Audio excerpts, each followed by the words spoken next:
Good afternoon.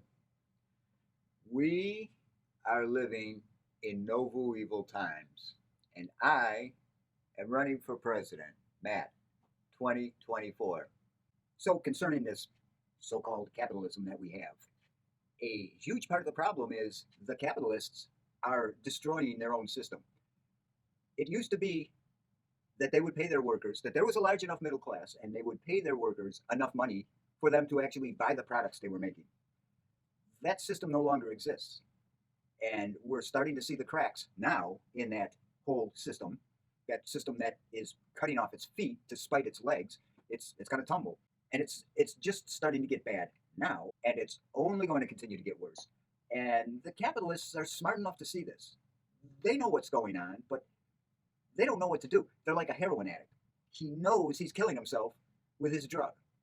He wants to quit, but the pain of quitting seems so much more extreme in his mind than just the pain of continuing on.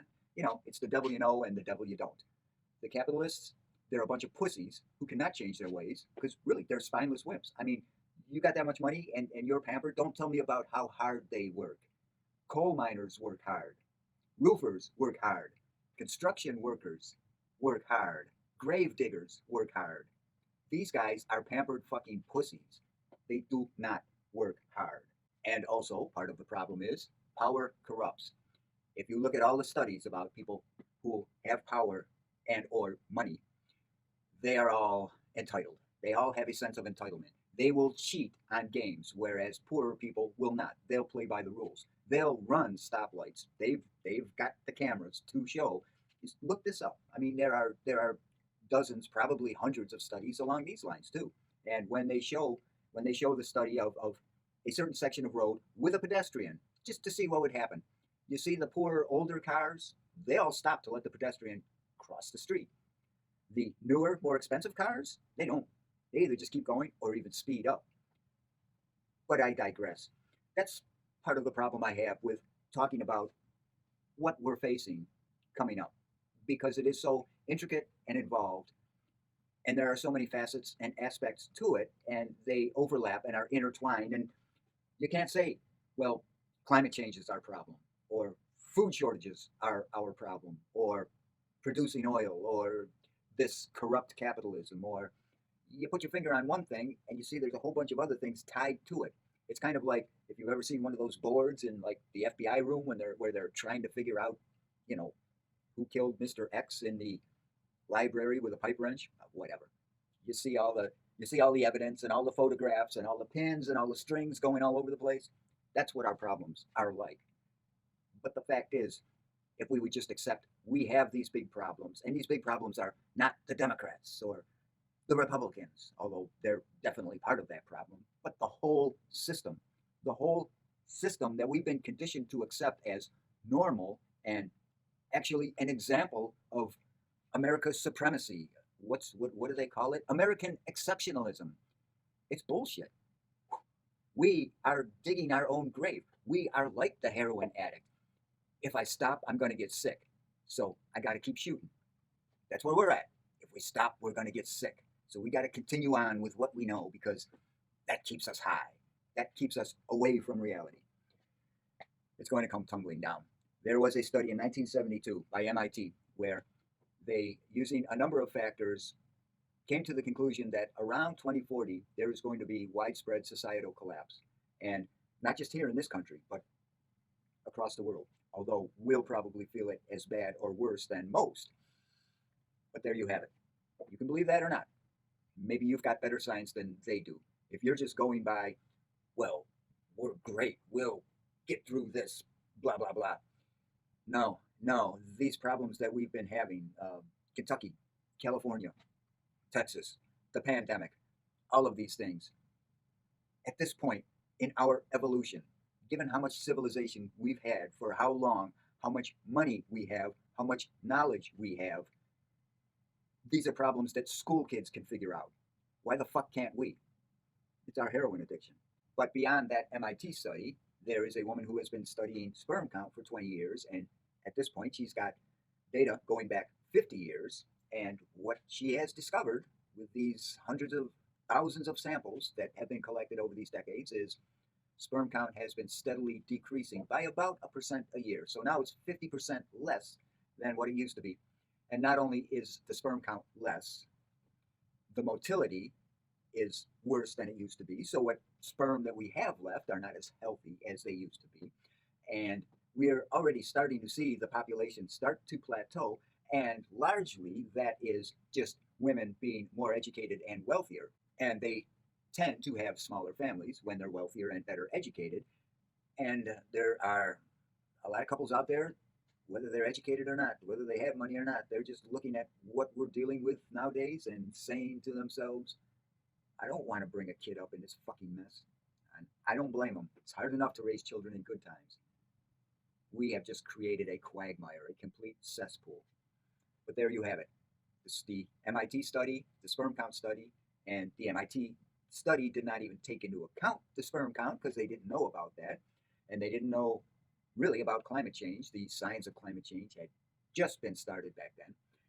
But concerning the population plateauing and eventually starting to decline, probably around 2036, I'm thinking October 3rd in the early afternoon. But the thing about industry in this capitalist country that we have, it's a Ponzi scheme. It relies on ever more youth entering the workforce.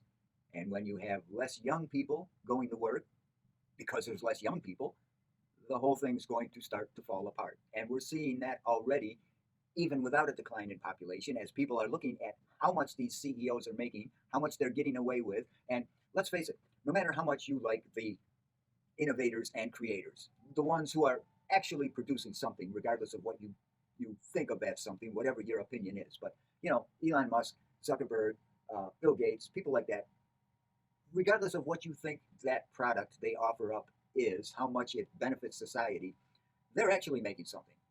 But you've got a lot of CEOs out there, hundreds in fact, that take companies, stagnate them, or even destroy them, lose money, get paid these huge wages, get paid these huge salaries with benefits, stocks, what have you, and people see this. We know this is happening. This is not hidden. These CEOs come in, they screw a company up totally, still leave with a bundle of money, you know, doing the kind of things that anywhere I ever worked, if I was working along those lines, doing that kind of thing to the company, I wouldn't have made it to the end of the day, much less gotten a raise. This is the kind of economic system we live in. Workers see this. They've seen this happening for decades. And now, especially with the pandemic, when they've had the opportunity to sit at home and consider how much time they've spent at these jobs that they didn't like to begin with and were treated like shit, they're saying, I don't want to do that. That is not the American dream. That's a fucking nightmare. And that's where we're at. That's where we're at as a society. A lot of us are going to these jobs that are supposed to be the American dream, and they're fucking nightmares. We've got the same wages that we had 20, 30 years ago, while these CEOs are raking in more money all the time, regardless of how much money the company's making. And a lot of times that money is coming from the government, which means it came from us. So we're making less money. They're making more money straight out of our pocket. Well, not straight out. It went to the feds first, then came back to them. All of this stuff, it's starting to add up. And the cracks are starting to show. We are living in Novueval times. Things are starting to fall apart. And it's just going to escalate. It's going to accelerate. And it's not like it's just going to go downhill. There's going to be ups and downs, but it's going to continue to go downhill, and it's going to go downhill faster over time. And we're seeing that already. And with weather disruptions, supply chain shortages that are only going to get worse over time, food shortages, I mean, California wildfires, the Midwest drought, the Colorado River is drying up. There are communities out there in Arizona, Nevada, places like that, where you have to have a lawn of green grass. You cannot plant desert or drought hardy plants in your yard. They demand you have a lawn of green grass, watered with water that comes from the Colorado River, which is drying up and which is used to water the crops that feed much of the nation. Are we really that fucking stupid? Well, yes, we are. I would just like to end this by saying We are living in Novueval Times, and growth is rebellion. They want you to stay small.